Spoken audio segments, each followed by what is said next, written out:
आप लोग, ठीक है। जैसे हमने कहा था कि क्वेश्चन नंबर 6 मैंने आपको सॉल्व करके दिखाया था और उसके बाद मैंने आपको बताया था कि क्वेश्चन नंबर 8 और 9 सिमिलर टू क्वेश्चन नंबर 6। तो हम चलते हैं क्वेश्चन नंबर 7 को सॉल्व करने के लिए, ठीक है। फिर मैं बता दूं आपको कि अगर कोई भी चीज़ आपको समझ में ना आए या कोई भी स्टेप आपको समझ में ना आ रहा हो तो आप कमेंट बॉक्स में उसके बारे में पूछ सकते हैं, ठीक है स्टूडेंट। तो फिर हम क्वेश्चन नंबर 7 की तरफ चलते हैं।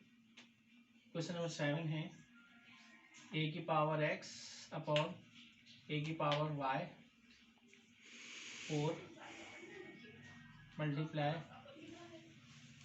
a की पावर y a की पावर r 4 a की पावर r a की पावर x पावर 4। अच्छा देखें, इस क्वेश्चन को भी सॉल्व करेंगे। हमारे पास बहुत सारे तरीके हैं, लेकिन हम उस मेथड को फॉलो करेंगे जो थोड़ा सा इजी हो और यानी कि आपको समझने में आसानी हो उसको, ठीक है जी। क्वेश्चन नंबर 7 तो ये लिखा हुआ है ए एक्स अपॉन ए वाई और फिर रूट है, रूट के साथ ये लिखा हुआ है 1/4, ठीक है। ये रूट का इंडेक्स कहलाता है और आपको पता है कि जैसे रूट की वैल्यू अगर यहाँ रूट के साथ यहाँ कोई भी चीज़ वैल्यू, इसका मतलब क्या होता है, इसका मतलब होता है 1/2, यानी ये कहलाता है स्क्वायर रूट, आम जबान में इसको कहते हैं, ठीक है। इसी तरह से अगर यहाँ पर 3 लिखा हो तो इसको वैसे कहते हैं क्यूब रूट, और इसको जब हम विदाउट रूट के लिखेंगे तो इसको हम लिखेंगे 1/3, ठीक है। तो यहाँ पर आपके पास जो भी वैल्यू होगी, अगर कोई भी वैल्यू नहीं दी हुई तो इसकी वैल्यू क्या आ जाएगी 1/2, और यहाँ पर अगर कोई भी वैल्यू लिखी हुई तो उसको हम लिख देंगे 1/3। अगर 4 है तो उसको लिखेंगे 1/4, 5 है तो उसको लिख देंगे 1/5, ठीक है। तो इस तरह से ये क्वेश्चन है। चलिए देखिए, सबसे पहले हम क्या करते हैं, इस क्वेश्चन में एक चीज कॉमन है कि इन तमाम रूट के ऊपर जो इसका इंडेक्स है वो सेम है।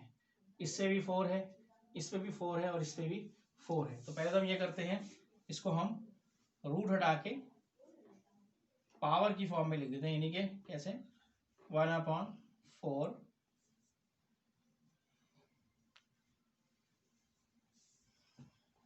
1/4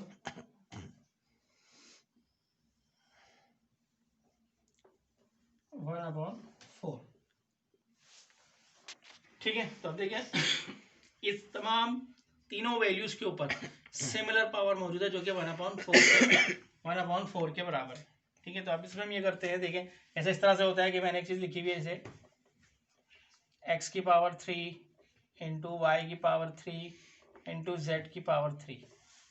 अब इन तीनों बेस के ऊपर सेम पावर, यानी x3 y3 z3, तो हम इसको क्या कर सकते हैं, वैसे लिख सकते हैं x y z आपने एक दफा लिखा और होल पावर 3 कर दी, ठीक है। लेकिन शर्त याद रखिएगा उसके लिए ये है कि तीनों पर एक ही पावर होनी चाहिए।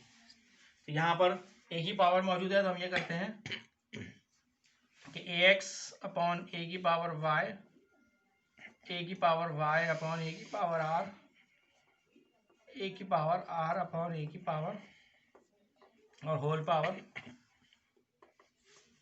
1/4, ठीक है। अब देखें उसके बाद हमें ऊपर वाली टर्म और नीचे वाली टर्म में जो पावर्स है वो सेम नजर आ रही है, जैसे a की पावर x यहाँ भी है और a की पावर x नीचे भी है, ठीक है। अगर हम इसको ऊपर भी लेके जाएंगे तो इसकी पावर का साइन क्या हो जाएगा माइनस, और x प्लस का और माइनस x ये कट जाएगा, तो हम इसको एज इट इज यहीं पर ही काट देते हैं, a की पावर x, a की पावर x, a की पावर y, a की पावर y, a की पावर r, a की पावर r। तो यहाँ बच गया हमारे पास तमाम पावर्स कैंसिल हो गई, तो यहाँ बच गया a की पावर 0 और होल पावर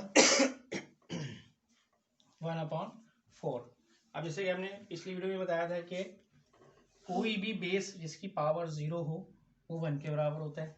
तो यहाँ पर a की पावर क्या है 0, तो ये 1 हो गया और 1 की पावर हो गई 1/4। अब 1 वो नंबर है जिसकी आप कोई भी पावर लिख दें वो 1 ही रहता है, तो आंसर ऑटोमेटिकली इसका 1 आ जाएगा, ये आंसर,